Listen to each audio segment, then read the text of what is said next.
അക്കാലത്ത് യേശു തൻ്റെ ശിഷ്യന്മാരോട് അരുൾ ചെയ്തു, കർത്താവേ കർത്താവേ എന്ന് എന്നെ വിളിച്ചപേക്ഷിക്കുന്നവനല്ല, എൻ്റെ സ്വർഗസ്ഥനായ പിതാവിൻ്റെ ഇഷ്ടം നിറവേറ്റുന്നവനാണ് സ്വർഗരാജ്യത്തിൽ പ്രവേശിക്കുക. അന്ന് പലരും എന്നോട് ചോദിക്കും, കർത്താവേ കർത്താവേ, ഞങ്ങൾ നിൻ്റെ നാമത്തിൽ പ്രവചിക്കുകയും നിൻ്റെ നാമത്തിൽ പിശാചുകളെ പുറത്താക്കുകയും നിൻ്റെ നാമത്തിൽ നിരവധി അത്ഭുതങ്ങൾ പ്രവർത്തിക്കുകയും ചെയ്തല്ലോ. അപ്പോൾ ഞാൻ അവരോട് പറയും, നിങ്ങളെ ഞാൻ ഒരിക്കലും അറിഞ്ഞിട്ടില്ല. അനീതി പ്രവർത്തിക്കുന്നവരെ, നിങ്ങൾ എന്നിൽ നിന്ന് അകന്നു പോകുവിൻ. എൻ്റെ ഈ വചനങ്ങൾ ശ്രവിക്കുകയും അവ അനുസരിക്കുകയും ചെയ്യുന്നവൻ പാറമേൽ ഭവനം പണിത വിവേകമതിയായ മനുഷ്യന് തുല്യനായിരിക്കും. മഴ പെയ്തു, വെള്ളപ്പൊക്കമുണ്ടായി, കാറ്റൂതി, അത് ഭവനത്തിൻ്റെ മേൽ ആഞ്ഞടിച്ചു, എങ്കിലും അത് വീണുപോയില്ല. എന്തുകൊണ്ടെന്നാൽ അത് പാറമേൽ സ്ഥാപിതമായിരുന്നു.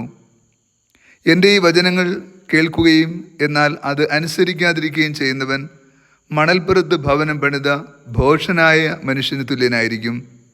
മഴ പെയ്തു, വെള്ളപ്പൊക്കമുണ്ടായി, കാറ്റൂതി, അത് ഭവനത്തിൻ്റെ മേൽ ആഞ്ഞടിച്ചു, അത് വീണുപോയി. അതിൻ്റെ വീഴ്ച വലുതായിരുന്നു. യേശു ഈ വചനങ്ങൾ അവസാനിപ്പിച്ചപ്പോൾ ജനാവലി അവൻ്റെ പ്രബോധനങ്ങളെപ്പറ്റി വിസ്മയിച്ചു. അവരുടെ നിയമജ്ഞന്മാരെ പോലെയല്ല, അധികാരമുള്ളവനെ പോലെയാണ് യേശു അവരെ പഠിപ്പിച്ചത്. യേശുവിൽ ഏറ്റവും സ്നേഹമുള്ള പ്രിയ ദൈവമക്കളെ, ഈ വിശുദ്ധ പ്രഭാതത്തിൽ നാം ദൈവതിരുസന്നിധിയിൽ പ്രാർത്ഥനാപൂർവമായിരിക്കുമ്പോൾ യഥാർത്ഥ ശിഷ്യത്വത്തെ ധ്യാനിക്കാം. നമ്മളെല്ലാവരും ക്രിസ്തു ശിഷ്യർ എന്ന നിലയിൽ അഭിമാനം കൊള്ളുന്നവരാണ്. എന്നാൽ ഇന്നത്തെ സുവിശേഷം ധ്യാനിക്കുമ്പോൾ നാം ആത്മപരിശോധന ചെയ്യേണ്ട ശിഷ്യഗണമാണ് എന്ന് തിരിച്ചറിയുന്നു.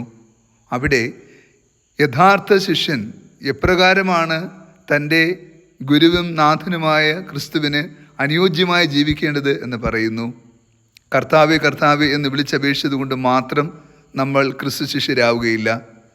നാം ത്യാഗോജ്വലമായി നമ്മുടെ ജീവിതത്തെ അവൻ്റെ സ്നേഹത്തിന് യോഗ്യമാക്കി തീർക്കണം. നമ്മുടെ ജീവിതം പാറമേൽ ഭവനം പണിത വിവേകമതിയായ മനുഷ്യന് തുല്യമാകണമെന്ന് യേശു ഓർപ്പെടുത്തുന്നു.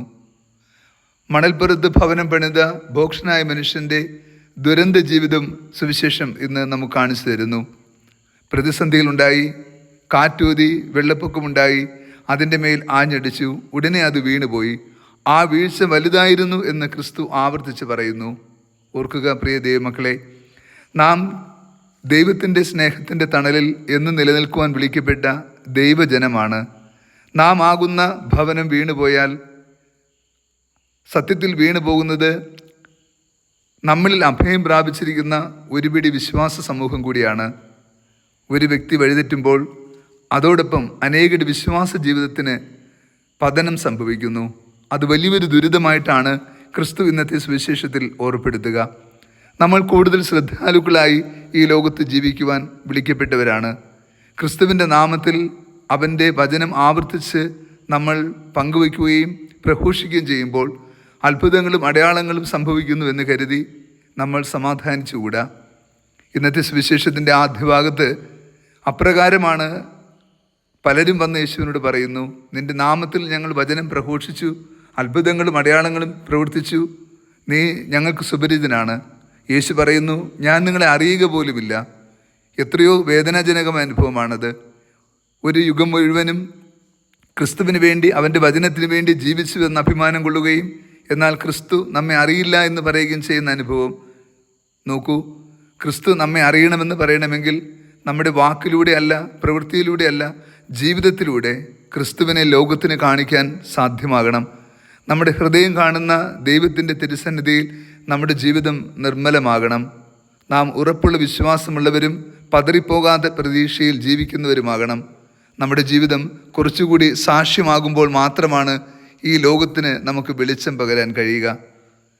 ജീവിതത്തിൻ്റെ പ്രതിസന്ധിയിൽ, വേദനയിൽ, സങ്കടങ്ങളിൽ, രോഗങ്ങളിൽ, ബുദ്ധിമുട്ടുകളിൽ, സാമ്പത്തിക ഞെരുക്കങ്ങളിൽ വിശ്വാസത്തെ തന്നെ ഉപേക്ഷിച്ചു പോകുവാൻ മനസ്സുള്ള ഈ കാലഘട്ടത്തിൽ നാം ഏറെ ശ്രദ്ധയോടുകൂടി നമ്മുടെ വിശ്വാസ ജീവിതത്തെ ബലപ്പെടുത്തണം. എല്ലാ പ്രതിസന്ധികൾക്കും നടുവിൽ നിലകൊള്ളുവാനും ഈ പ്രതിസന്ധികൾക്ക് പിന്നിലും ദൈവത്തിൻ്റെ കരമുണ്ടെന്ന് വിശ്വസിക്കുവാനും നമുക്ക് സാധ്യമാകണം. നമ്മുടെ വിശ്വാസ ജീവിതത്തിൽ ആഴമുണ്ടാകുവാനും അങ്ങനെ പാറമേൽ പണിത ഭവനമാകാനും നമുക്കും പ്രാർത്ഥിക്കാം. കർത്താവ് നിങ്ങളോട് കൂടെ. സർവശക്തനായ ദൈവം, പിതാവും പുത്രനും പരിശുദ്ധാത്മാവും നമ്മേവരെയും സമൃദ്ധമായി അനുഗ്രഹിച്ച് ആശീർവദിക്കുമാറാകട്ടെ. ആമേൻ.